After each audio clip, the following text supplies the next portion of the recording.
బంగారం, బ్యాంకులు, ఇతర ప్రైవేటు సంస్థల్లో ఉన్న విడిపించి కొనబడను. కొమ్మూరి గోల్డ్, ఆంధ్ర మరియు తెలంగాణ. మనతో ఉన్న గెస్ట్ ఎవరనంటే ఈ మధ్య ఇన్స్టాగ్రామ్ లో గానీ యూట్యూబ్ లో గానీ తన లైన్ చెప్పగానే అందరు గుర్తుపడతారు, యాక్టర్ లక్కీ. ఇన్స్టాగ్రామ్ లో రీల్స్ మంచి చేస్తున్నావు, మంచిగా అసలు క్వాలిటీ కానీ ఆ విజువల్స్ కానీ బాగా హార్డ్ వర్క్ చేస్తున్నావు అని చాలా మంది మెన్షన్స్ కూడా చేస్తున్నారు. కానీ ఎందుకు రీచ్ ఉండట్లేదు? 2-3 రీల్స్ తీసిన, నార్మల్ ఒక చిన్న డైలాగ్ తీసిన. ఆ డైలాగ్ తీసి అది 1.3 M పోయింది. కాకపోతే దాంట్లో యాక్టింగ్ కనబడదు కదా.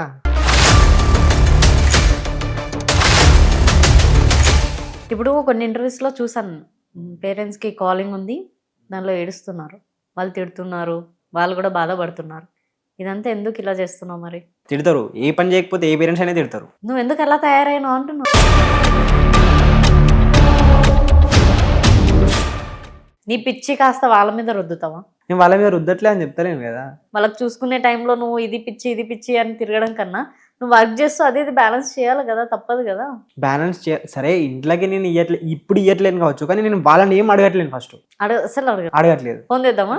చేయండి. ఇప్పుడు నేను ఏం అడగను, నా అవసరం నేనే చూసుకుంటా. మరి ఎట్లా వస్తుంది, నీకు ఎట్లా వస్తుందేమో? ఇక ఎట్లా అంటే మమ్మీ వాళ్ళకి తెలియకుండా బయట క్యాటరింగ్ వెళ్ళకపోతా. అవునా? అది మమ్మీ వాళ్ళకి చెప్పలేను.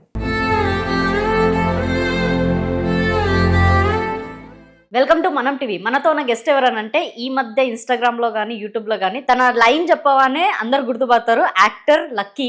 సో వరంగల్ అనమాట. మెయిన్ లైన్ ఏంటంటే, ఒక్కసారి స్క్రీన్ మీద కనిపిస్తే చాలు చనిపోతా. తన బయో కానీ తన లైన్ కానీ ఎక్కడ ఇంటర్వ్యూలో చూసినా కానీ అలానే చెప్పడం.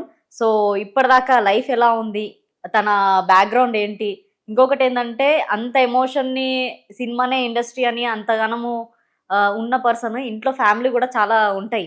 సో ఈ ఫేస్ చేస్తున్న కష్టాలు ఏంటి, సో తను ఏం అవుదాం అనుకుంటుండు, ఎందుకు ఇలా చేస్తున్నాడు అనేది తెలుసుకుందాం. లక్కీ, ఎలా ఉన్నావు? బాగున్నానండి, మీరు ఎలా ఉన్నారు? బాగున్నా మొత్తం బాగున్నా. ఓకే, ఇప్పుడు ప్రజెంట్ ఏం చేస్తున్నావు? ప్రజెంట్ అంటే ఏదైనా ఒక షార్ట్ ఫిలిం తీయాలని ఎవరైనా సపోర్ట్ చేస్తే మంచిగా ఉండు. ఒక షార్ట్ ఫిలిం తీసి, సరే ఇంత కష్టపడ్డ రీల్స్కి రీచ్ రావట్లే. కొంతమంది కాస్టింగ్ డైరెక్టర్స్కి కూడా చేసినా కూడా ఇంతవరకు దాకా ఏమైనా షార్ట్ ఫిల్మ్స్ తీసినావా, ఏమైనా సాంగ్స్ తీసినావా, అవే అడుగుతున్నారు. లేదు నేను కంటెంట్ రీల్స్ తీసినానంటే ఆ రీల్స్ ఎవరికి కావాలి, షార్ట్ ఫిల్మ్స్ ఇస్తే ఏమైనా ఉంటే చెప్పు, పంపి, నేను తర్వాత కాల్ చేస్తాను నీకు. ఇట్లా ఆడిషన్స్కి వెళ్తే. ఓకే, నువ్వు షార్ట్ ఫిల్మ్ అనగానే నీ బయో నువ్వు చెప్పే మాటలుగా స్క్రీన్లో కనిపించాలని కదా. షార్ట్ ఫిల్మ్ అనగానే అదెందుకు అని అనుకున్నా, కానీ కాస్టింగ్ డైరెక్టర్లు అడుగుతున్నారు అనమాట. ఓకే, ఎక్కడ ఏమైనా లాస్ అయ్యావా? ప్రతిరోజు ఏ రీల్ అయినా కూడా కష్టంగా, అంటే నార్మల్గా షార్ట్ ఫిల్మ్స్కి ఎవరైనా ఇన్వెస్టిగేట్ చేసుకుంటారు, కానీ ఫ్రెండ్స్ ఎవరైనా రీల్స్కి నాతో వస్తే ఎట్లయినా వాళ్ళకి పెట్టి తీసేది. లాస్ అని అంటే ఒక డైరెక్టర్ దగ్గర మోసపోయినా. ఎందుకు అంటే, నీకు ఒక మంచి రోల్ ఇస్తా, నువ్వే మెయిన్ లీడ్, హీరోకి అట్లా చెప్పిళ్ళు. సరేలే పోనీలే 10,000 కదా అని పెట్టిన తర్వాత ఫోన్ స్విచ్ ఆఫ్.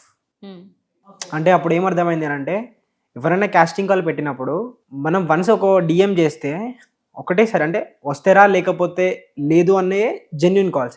వాడు ఒకటేసారి ఏమైంది, ఎప్పుడు వస్తావు, డేట్ ఎప్పుడు ఇస్తావు అని వాడు మనల్ని ఫోర్స్ చేస్తాడు. చూసినావా, అవన్నీ ఫేక్ కాస్టింగ్ కాల్స్. అదొకటి అర్థమైంది. కాస్టింగ్ కాల్ అన్నప్పుడు వాడు ఒకటేసారి వన్ టైమే చెప్తాడు, నీకు ఇంట్రెస్ట్ ఉంటే రా, నీ డేట్ ఇవి, అవి జెన్యున్. ఎప్పుడైతే కాస్టింగ్ కాల్స్ అయినప్పుడు మనం డిఎం చేసినప్పుడు ఎప్పుడు వస్తావు, ఏ రోజు వస్తావు, ఊకే అంటే రేపు వస్తాను మళ్ళీ అయిపోయినాక మళ్ళీ రేపే ఆడి మెసేజ్ చేస్తాడు. వాళ్ళే మెసేజ్ చేస్తే అవి ఫేక్ కాస్టింగ్ కాల్స్. అదొకటి నేర్చుకున్నా. ఇన్స్టాగ్రామ్లో రీల్స్ మంచి చేస్తున్నావు, మంచిగా అసలు క్వాలిటీ కానీ ఆ విజువల్స్ కానీ బాగా హార్డ్ వర్క్ చేస్తున్నావు అని చాలా మంది మెన్షన్స్ కూడా చేస్తున్నారు. కానీ ఎందుకు రీచ్ ఉండట్లేదు అని అంటే, నేను 13 seconds 15 seconds చేస్తే ఆ రీల్స్ వైరల్ అవుతున్నాయి. అదే 60 seconds 90 seconds 1.5 minute అట్లా తీస్తే అది ఎవరు చూడట్లే. అది చూడరు కదా. మరి రీల్ అనేది ఏంటిది? కానీ సరే ఓకే, రీల్స్లో ఇప్పుడు ఎట్లా, నేను ఒక ఫేమస్ కానీ ఏం చేయట్లేదు, నాకు యాక్టింగ్ మీద ప్యాషన్తో చేస్తున్నాను నేను. రీల్స్ ఫేమస్ కానీ ఎట్లయినా చేయొచ్చు. నేను ఒక 2-3 రీల్స్ తీసిన, నార్మల్ ఒక చిన్న డైలాగ్ తీసిన. ఆ డైలాగ్ తీసి అది 1.3 M పోయింది. కాకపోతే దాంట్లో యాక్టింగ్ కనబడదు కదా, అదొక ఫేమ్కి అంతే.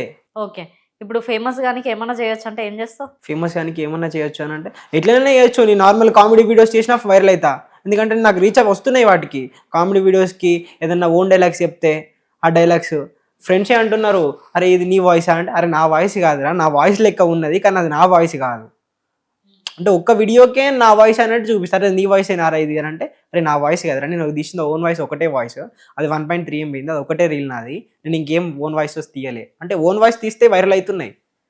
ఎన్ని 13 seconds, 10 seconds, 5 seconds, వాటిలలో ఏమున్నది? డౌన్ డైలాగ్ చెప్తే దాంట్లో యాక్టింగ్ ఎక్కడ కనబడుతుంది?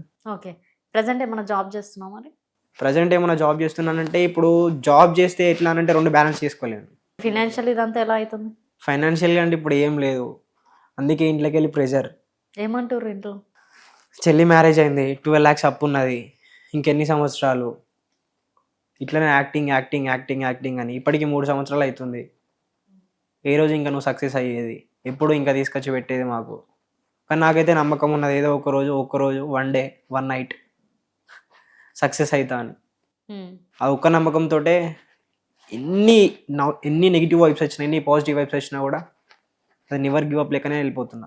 ఎందుకంత గట్టిగా ఫిక్స్ అయ్యాను అంటే ఇప్పుడు ఎట్లా అనంటే, ఇప్పుడు వేరే జాబ్ చేసుకోవచ్చు, నాకు జాబ్ లేక అది కాదు, కానీ ఒక్కసారి జాబ్కి వెళ్ళినామనంటే మనం ఇది చేయలేం ప్యాషన్ తోటి. ఈ ప్యాషన్ ఎక్కడే వెళ్ళిపోతుంది. ఆ రెండిట్లా బ్యాలెన్స్ చేసుకుంటాం. మమ్మీ వాళ్ళు కూడా అదే అంటారు. నువ్వు సినిమా అని ఎందుకు అడిక్ట్ అయినావు అంటున్నావు? అడిక్ట్ అయినానంటే, ఇక చిన్నప్పటి నుంచి నాకు ఫస్ట్ ఎడిటింగ్ అంటే ఇష్టం.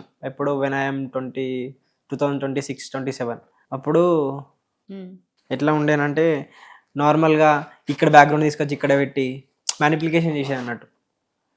మ్యానిప్లికేషన్ చేసి అట్లా ఎడిటింగ్ చేసేది. ఎడిటింగ్ ఎప్పుడైతే ఈ బిగ్ బాస్ అనే ప్లాట్ఫామ్ ఉంది కదా, ప్లాట్ఫామ్లో అప్పుడు అఖిల్ సార్థకి సీజన్, అప్పుడు అఖిల్ సార్థక్ అంటే అప్పుడే ఒకసారి ఇంటి అక్కడ కరోనా టైం అట్లా కూర్చున్నది, ఆ షోకి అడక్ట్ అయిపోయినా. ఆ షోలో అఖిల్ సార్థక్ అడక్ట్ అయిపోయినా. ఆయన చేసే అది గేమ్ కానీ, ఆయన గేమ్ కానీ అది మొత్తం నాకు కొంచెం ఎందుకో నన్ను నేను చూసుకున్నట్టు అనిపించింది.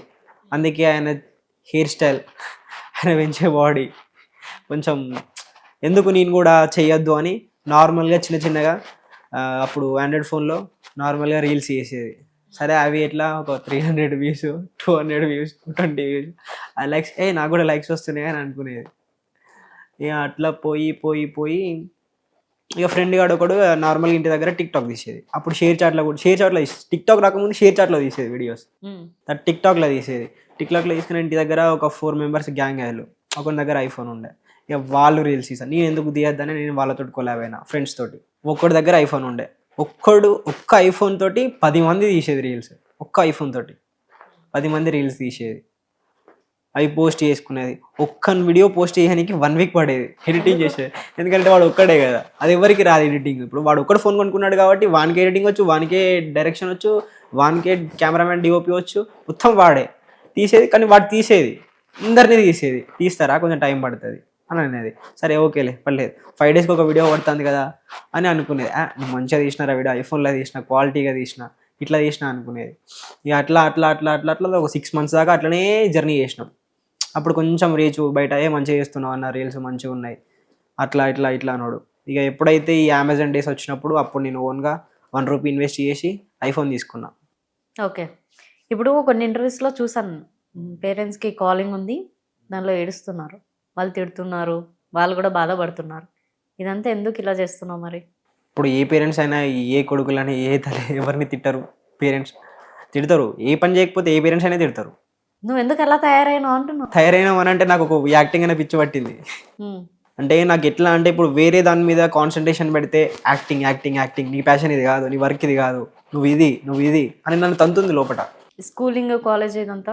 స్కూలింగ్ కోచింగ్ ఓకే, స్టడీలో ఓకే, డిగ్రీలో హోటల్ మేనేజ్మెంట్లో 85%, ఇంటర్లో మంచిగానే మార్క్స్ వచ్చినాయి. మరి స్టడీ టైంలో అనుకుంటాం కదా చదివి ఇలా అవ్వాలి అలా అవ్వాలని, మరి నువ్వు ఏమన్నా? పర్టికులర్గా స్టడీలో నేను ఈ జాబ్ చేయాలి, ఆ జాబ్ చేయాలని, సరే డిగ్రీ అయిపోయి ఫస్ట్ డిగ్రీ అయిపోయినాక ఏదో ఒక గోల్ పెట్టుకుందాం అని అట్లా అనుకున్నా. డిగ్రీ అయిపోయిన తర్వాత చార్టెడ్ అకౌంట్ ఒక CA కింద చేసిన, నార్మల్గా అకౌంటెంట్గా అది చేసిన, ఒక 3 months చేసిన. సరే అప్పుడు చెల్లె మ్యారేజ్ ఏం కాలేదు. సరేలే, నా అవసరాలు నేనే ఇప్పటికి కూడా నా అవసరాలు నేనే చూసుకుంటా, ఇంట్లోకి 1 రూపాయి ఏం లేదు. ఆ డిగ్రీ అయిపోయినాక ఏదైనా ఒక గోల్ పెట్టుకుందాం అని అట్లా అనుకుంటే ఈ యాక్టింగ్ మీద నాకు వెళ్ళిపోయింది. ఇక డిగ్రీ అయిపోతుంటే స్టార్ట్ అయిపోయింది మొత్తం, నాకు ఇదే జీవితం అన్నట్టు అయిపోయింది. అట్లా అడక్ట్ అయిపోయింది యాక్టింగ్కి. ఇప్పుడు లైఫ్ ఏంది మరి మొత్తానికి నీది? ఒక బిగ్ స్క్రీన్ మీద కనబడాలి, 70 mm కనిపించినాక ఏముంటుంది ఇక లైఫ్లో. అనుకున్న ప్యాషన్, నాకున్న గోల్ అయితే అదే. అలా కనిపించినాక చచ్చిపోతే పర్లేదంట అంటే అట్లా కాదు, నువ్వే అంటున్నావు కదా, ఇంటర్వ్యూలలో అంటున్నావు, నీ బయోలలో ఉంది. ఈ మాటలన్నీ తల్లిదండ్రులు విన్నారు కదా, విన్నారు, వాళ్ళు కూడా ఏడ్చిరు కదా, ఏడ్చింది. మరి వాళ్ళని బాధ పెట్టుడు కరెక్టేనా? బాధ పెట్టుడు కరెక్టేనంటే నీ పిచ్చి కాస్త వాళ్ళ మీద రుద్దుతావా? నేను వాళ్ళ మీద రుద్దట్లే అని చెప్తలేను కదా. ఇప్పుడు నీకు నువ్వు స్టాండర్డ్ గా లేవు, వాళ్ళకి చూసుకునే ఏజ్ నీది, అవునా? వాళ్ళకి చూసుకునే టైంలో నువ్వు ఇది పిచ్చి అని తిరగడం కన్నా నువ్వు వర్క్ చేస్తూ అదే బ్యాలెన్స్ చేయాలి కదా, తప్పదు కదా. బ్యాలెన్స్ సరే ఇంట్లోకి నేను ఇప్పుడు ఇవ్వట్లేను కావచ్చు, కానీ నేను వాళ్ళని ఏం అడగట్లేను. ఫస్ట్ అసలు అడగట్లేదు. ఫోన్ చేద్దామా? చేయండి, ఇప్పుడు నేను ఏం అడగను, నా అవసరాలు నేనే చూసుకుంటా. ఇప్పటికీ 1 year అవుతుంది నేను బయటికి వెళ్ళడం కానీ, బయట తినడం కానీ, ఇంటి దగ్గర లేకపోతే బయటికి వెళ్ళి. మరి ఎట్లా వస్తుంది, నీకు ఎట్లా వస్తుందేమో. ఇక ఎట్లా అంటే మమ్మీ వాళ్ళకి తెలియకుండా బయట క్యాటరింగ్ వెళ్ళకపోతా. అవునా? అది మమ్మీ వాళ్ళకి చెప్పలేను. ఎట్లా చెప్తారు అని అంటే, ఎవరు క్యాటరింగ్స్ పోయినప్పుడు అవో నీ కొడుకు గడగాన పడ్డాడు, ఆడ వడ్డిస్తున్నాడట. గుర్తుపడతారేమో కదా అటు ఊరు సైడ్ కాబట్టి. వరంగల్ అందరు గుర్తుపడతారు. అందుకే ఏదైనా జాబ్ చేయాలంటే కూడా మొన్నటి నుంచే ర్యాపిడో కూడా పోతున్నా మమ్మీ వాళ్ళకి తెలియకుండా. అక్కడ సైడా ర్యాపిడో నడుస్తుందా? మమ్మీ వాళ్ళకి తెలియకుండా పోతున్నా. కానీ ఇక మమ్మీ వాళ్ళకి ఎట్లా అంటే నైట్ దాకా పోతాడు, 12 గంటలకు వస్తాడు, 11 గంటలకు వస్తాడు, 10 గంటలకు వస్తాడు, టైం లేకుండా టైంకి వస్తాడు. కానీ వాళ్ళకి నేను చెప్పలేను కదా ఈ జాబ్ చేస్తున్నా మమ్మీ అంటే. అంటే వాళ్ళు ఎట్లా అంటారంటే, నువ్వు చదువుకున్నది ఇన్ని సంవత్సరాలు నీ చదువుకు గీపానా నువ్వు చేసేది అని అంటారు. అరే నాకు ఈ పిచ్చి ఉన్నది డాడీ, మమ్మీ నాకు ఈ పిచ్చి ఉన్నది, ఈ పిచ్చే వరకు నేను నా అవసరాలనే నేను చూసుకోవాలి కదా. సరే బయటికి వెళ్ళడానికంటే ఇప్పుడు 100 రూపీస్ పెట్రోల్ కావాలి, అవి ఎటు నుంచి వస్తాయి, వాళ్ళని అడగలేను. ఏదైనా ఒకటి చేసుకుంటే నా పాకెట్ మనీ నాకు వెళ్తుంది. ఇప్పుడు రీల్స్కి పోవాలన్నా కూడా పెట్రోల్ కావాలి. వాళ్ళకి యాక్టర్స్ని ఎవరైనా తీసుకోవాలన్నా, నాకు సపోర్ట్ చేస్తే వాళ్ళకి తీసుకోవాలన్నా వాళ్ళ వాటర్ అంటే అవి పెట్టాలి. చిన్న నా పాకెట్ మనీ నా వరకు వెళ్తున్నది అంతే. నీది నువ్వు చూసుకుంటాను అనేది వాళ్ళ ఇంటెన్షన్, మమ్మీ వాళ్ళది. లేదు మమ్మీ నాకు ఒక 3 months టైం ఇవ్వండి, ఒక 6 months టైం ఇవ్వండి అని చెప్పిన. ఓకే అన్నారు. ఇప్పుడు అట్లనే నడుస్తుంది. నీ మీద వచ్చే నెగిటివ్స్ ఎట్లా అనంటే, నేను ఈ పుష్ప వేషం వేసినప్పుడు, ఈ కాంచన వేషం వేసినప్పుడు ఆడదాని లెక్క చీర కడతాడు, చెక్కగాని లెక్క డ్యాన్స్ చేస్తాడు, ఇట్లాంటివి. ఓకే. ఒక షార్ట్ ఫిలిం తీసుకుందామని స్టార్ట్ చేస్తే యాక్టర్స్ని అందరినీ ఇప్పుడు ఒక 1 week షూట్ ఉంటే తీసుకొచ్చుకొని బాయ్స్ని, యాక్టర్స్ని, డిఓపిని మా ఇంట్లో పెట్టుకున్నాను. ఎందుకంటే నాకు ఎందుకంటే నా దగ్గర ఉండి నా వర్క్ చేస్తున్నారు కాబట్టి రేపటి రోజున ఫోన్ చేస్తే అరే బిజీ ఉంటారు, ఎవరి పనిలో వాడు ఉంటారు. అదే నా దగ్గర ఉంటే ఏమంటే షూట్స్ అయిపోతాయి కదా అని ఒక షార్ట్ ఫిలిం అనుకున్నా. 30K చేతిలో పట్టుకుని ఒక షార్ట్ ఫిలిం తీద్దామని అనుకున్నా. వాళ్ళందరినీ తీసుకొచ్చుకొని మా ఇంట్లో పెట్టుకున్నా. అది కూడా మా ఇంటి దగ్గర వాళ్ళకి నొప్పి. ఎట్లా అంటే వీడు ఆడళ్ళతో తిరుగుతున్నాడు, ఆడళ్ళని తీసుకొచ్చుకొని ఇంట్లో పెట్టుకుంటున్నాడు, ఎవడెవడో ఇంటికి వస్తున్నాడు. బయటలో మమ్మీ వాళ్ళని అన్నాడు, మమ్మీ వాళ్ళు నన్ను అన్నాడు. ఈ 30K పెట్టుకున్నాక ఒక స్టాండర్డ్కి వచ్చిన తర్వాత ఎప్పుడైతే మనీ ఇన్వెస్ట్ చేద్దామనే టైంకి యాక్సిడెంట్ అయింది నాకు. యాక్సిడెంట్ అయితే 30K మొత్తం ఒడిచినాయి మొత్తం అన్ని ఒకటేసారి. గిట్లా అయిపోయింది లైఫ్. ఓకే. ఇంట్లో నువ్వు ఒక్కడివేనా? సిస్టర్ మ్యారేజ్ అయింది. ఇంకా 1 monthలో డెలివరీ. ఓకే. ఇప్పుడు నువ్వైతే ఈ దీనిలోనే సెట్ అవ్వడం, లేదంటే లైఫ్ ఇట్లనే ఉండిపోవడం? అంతేనా? అంతకుమించి ఇంకేం లేదు. ఓకే. లవ్ ఏం లేదు ఇప్పటిదాకా. ఎందుకనంటే ఇప్పుడు ఈ జనరేషన్లో లవ్ పెట్టుకుంటే ఫస్ట్ నమ్మకాలు ఉన్నాయి. అంటే ఇండస్ట్రీలో ఇప్పుడు ఎట్లా అంటే, ఇప్పుడు ఏ హీరోయిన్ తోటి ఏ గర్ల్ తోటి తీసినా కూడా మిస్అండర్స్టాండింగ్స్ వస్తాయి. ఫస్ట్ నువ్వు అట్లా చేసుడు అవసరమా, నువ్వు అంటే ఫ్రెండ్స్ తోటే వస్తున్నాయి. ఇట్లా అంటే నేను ఒక అమ్మాయితో రీల్స్ చేస్తే అరే వాళ్ళ అమ్మ నాన్న ఏమంటలేరా నీతో వచ్చి చేస్తున్నారు, వాళ్ళ మమ్మీ వాళ్ళకి చెప్పే చేస్తున్నారా వాళ్ళు. నేను చేసిన అమ్మాయిలతో కూడా వాళ్ళకి పర్సనల్గా డిఎంలు చేసి నా దగ్గర ఈ షార్ట్ ఫిలిం ఉన్నది, నా దగ్గర ఇది ఉన్నది అది ఉన్నది అని వాళ్ళకి పర్సనల్గా డిఎం చేసాడు నా ఫ్రెండ్స్, నా ఫాలోవర్స్. ఎవరికైనా కొలాబ్ చేద్దామని కూడా భయం అవుతుంది అమ్మాయితో రీల్స్ చేస్తే. వాళ్ళేమో నాకు కొలాబ్ చేయనప్పుడు నేను నీకు చేస్తా అని వాళ్ళు అనుడు. వాళ్ళకి మెసేజ్ చేసి నాతో చేసే వాళ్ళందరూ నట్టు గుంజుకుంటున్నారు. అవి తెలిసినాయి, కానీ తెలిస్తే వాళ్ళతో పెట్టుకుంటే ఏమున్నది, ఏం లేదు, గొడవలు అయితే. ఎందుకు ఇంతగానం నీ మీద ఇట్లా చేస్తున్నారు? ఇక అది అంతే. చాలా మంది చెప్పిళ్ళు, ఫ్యామిలీ మెంబర్స్ చెప్పిళ్ళు, అట్లే చెప్పిళ్ళు నీ దగ్గర ఏదో మైనస్ ఉన్నది, గట్టిగా ఆలోచించానంటే గట్టిగా ఆలోచిస్తే ఇది నా వెనుక వండుకుంటే నన్నే పోటు పడుస్తున్నారు. ఓకే. చాలా బాగా ట్రస్ట్ చేసిన, కానీ ఇప్పుడు ఎవరిని నమ్మాలన్నా కూడా మస్తు భయం అవుతుంది. సొంత అన్నని కూడా నమ్మాలన్నా కూడా భయం అవుతుంది. అట్లా అయిపోయింది నా మైండ్. ఎవడు వచ్చినా నమ్మేది, మంచిగా నమ్మేది, ఇంటికి తీసుకొచ్చి పెట్టుకునేది. మమ్మీ వాళ్ళు కూడా ఇప్పటికీ లిటరల్గా ఉంటారు, డైరెక్ట్ కాల్ చేయండి, ఎవరు తీసుకొచ్చినా ఇంటికి తీసుకొస్తా తినబెడతా. నేను తినకుండా కూడా ఫస్ట్ నుండి పెట్టేది, రీల్స్కి పోయినప్పుడైనా కానీ ఇంటికి వచ్చినప్పుడైనా కానీ. ఏదైనా షూట్ ఉన్నది అని అంటే మార్నింగ్ నుంచి ఈవినింగ్ దాకా తినకుండా చేసేది, ఎందుకంటే షూట్ కావాలి, నా షూటు నాది. ఓకే. ఇప్పుడు దాకైతే ఆఫర్లు అయితే ఏది రాలేదు. ఏ ఆఫర్ రాలేదు. డైరెక్టర్స్ అని ఇట్లా వెళ్ళడం కానీ ఆడిషన్స్ కానీ ఇట్లా వెళ్తున్నావు? ఇక హైదరాబాద్లో అదొక్కటి మోసపోయేసరికి ఇంకోసారి హైదరాబాద్ అంటేనే హైదరాబాద్ ఆడిషన్ అంటే నాకు భయం అవుతుంది ఫస్ట్ మెయిన్ థింగ్. ఓకే, కొన్ని పరిచయాలు ఉన్నట్టున్నాయిగా బాగానే నీకు. దిలీప్ అన్నయ్య, శ్రావణ్ అన్నయ్య, Shravan diamond, Shravan life failure. Um. ఈ అన్నయ్య వాళ్ళు ఉన్న ఒక భరోసాతోటే రేపటి రోజున ఏదైనా షార్ట్ ఫిల్మ్ తీసినా కూడా నన్ను చూడడానికి, నన్ను సపోర్ట్ చేయడానికి ఒక 10 మంది ఉన్నారు అని ఇంకా ఈ నమ్మకం నన్ను ఇంకా పుష్ చేస్తుంది ముంగటికి.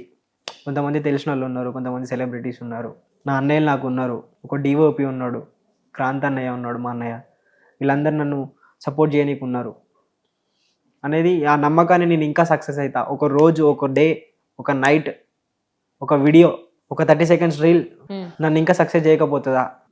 వీళ్ళందరి సపోర్ట్ వల్ల కొంచెం ఇంకా నేను కొంచెం పుష్ అవుతున్నా. అది నిజమా అబద్ధమా? ఒకటి అల్లు అర్జున్ది లైక్ మెసేజ్ సంథింగ్ ఏదో ఉంది. అది నిజమే. ఏంటి అది? జస్ట్ నార్మల్గా స్టోరీకి లైక్ అంతే, రీల్కి లైక్ కాదు, స్టోరీకి లైక్. నువ్వు ఆయన వేషం వేసుకొని ఆ వేషం వేసుకొని ఒక 100కి పైగా మెన్షన్స్ చేసిన డైలీ. అది పెట్టి ఇప్పుడు అది మొన్న సాంగ్ వచ్చినప్పుడు కాదు, ఎప్పుడైతే అల్లు అర్జున్ ఫస్ట్ లుక్ అని పోస్టర్ లాంచ్ చేసిండో పుష్ప 2 గెటప్ వేసుకొని అప్పుడే వేసిన. తెల్లారే వెమ్మటే అది మార్నింగ్ అది మార్నింగ్ ఆఫ్టర్నూన్ మధ్యలో పోస్ట్ చేసిండు. నేను నెక్స్ట్ డే మధ్యాహ్నం నుంచి ఈవినింగ్ వరకు టైం తీసుకొని ఆ గెటప్ వేసేసిన. ఆ గెటప్ వేసేసి ఆ పోస్ట్ చేసేసిన అనమాట. 100 మెన్షన్స్ వేసావా? 100 మెన్షన్స్ డైలీ చేసేది. ఊకే ఒక్కసారైనా చూడకపోతాడా అని అల్లు అర్జున్ ఒక 100కి పైకి మెన్షన్ చేసిన. ఇక ఒక్కసారి దాకా తాకింది అది, జస్ట్ లైక్ కొట్టిండు. అదేదో నన్ను తీసి నా పక్కన కూర్చొని ఫోటో దిగిన అట్లా ఫీల్ అయిపోయినా నేను మొత్తం అక్కడ. అన్ని మెసేజెస్, అది స్టోరీ పెట్టాక, ఆ స్టోరీ పెట్టగానే నిజంగా కొట్టిండా, అరే నిజంగా కొట్టిండ్రా, అది కనపడతలేదారా అని వాళ్ళకి చెప్పుకున్నాడు. ఏదో నాకు ఫోన్ చేసి మాట్లాడినంత ఫీల్ అయినా నేను. సరేలే చూసిండు, నా ముఖం చూసిండు అని హ్యాపీగా ఫీల్ అయినా. ఇప్పటికీ August 15th మూవీ రిలీజ్ అయితే మంచి ప్లాన్ వేసుకున్నా, మంచి గెటప్ వేసుకొని థియేటర్కి పోవాలి. ఎవ్వడు ఎన్నన్నానని, ఇదివరకు కాంచన గెటప్ వేస్తే, పుష్ప గెటప్ వేస్తే ఎవడు చెక్కగాడు అన్నాడో ఆ చెక్కగాడే బయట తిరిగి చూపిస్తా, నేనేందో చూపిస్తా వరంగల్లా అని. August 15th మూవీ రిలీజ్ అయితే అదే గంగమ్మ తల్లి వేషం వేసుకొని థియేటర్కి పోయి మూవీ చూద్దాం అనుకున్నా. కానీ అది కాస్త పోస్ట్ పోన్ అయింది. సినిమా పోస్ట్ పోన్ అయింది. ఓకే, అంటే ఈ 2 months అంటే August 15th ఒక టైం ఉన్నది నన్ను నేను చూపించుకోవడానికి. నన్ను చూపెట్టకున్నా కూడా వరంగల్లో నాకు ఫ్యామిలీ ఉన్నది, ఆ ఫ్యామిలీ అయినా నన్ను వైరల్ చేస్తారు, నాకు అప్పుడన్నా ఒక ఛాన్స్ రాకపోతుందా, నేను అప్పుడన్నా అల్లు అర్జున్ సార్ని కలవకపోతానా, చూడకపోతానా అని అనుకున్నా. ఆ భరోసాతోటే మమ్మీ వాళ్ళు ఎన్ని తిట్టినా ఎన్ని అన్నా కూడా ఒక 2 months మమ్మీ నాకు టైం ఇవ్వండి అని వేడుకున్నా. సరే ఓకే 2 months అని, ఓకే 2 months అంటాను కదా, సరే 2 months ఇలా సక్సెస్ కాకపోతే నేను చెప్పిన పని చేస్తావా అన్నారు. సరే చేస్తా మమ్మీ అని చెప్పిన. ఎంత 100 కళ్ళతో ఎదురు చూసినో అది కాస్త పోస్ట్ పోన్ అయింది మూవీ. ఓకే లక్కీ, మొత్తానికైతే ఇంతే లైఫ్, ఏదో ఒక రోజు సక్సెస్ అవుతావు అని గట్టిగా ఫిక్స్ అయ్యాను అంతే. Okay, thank you so much. నిజంగా సక్సెస్ అవ్వాలి. సినిమా రిలీజ్ అప్పుడు వెళ్ళు, చెయ్యు, నీ ప్రయత్నం నీది, ఏదో ఒక రోజు క్లిక్ అవుతుంది. చిన్న వీడియోతోనే ఎక్కడనో లైఫ్ జీవితం మారిపోతుంది. ఈ రోజు చెప్తున్నా కదా, 1 day 1 video 1 night అంతే, 1 second అనుకో ఇంకా. Okay, thank you so much.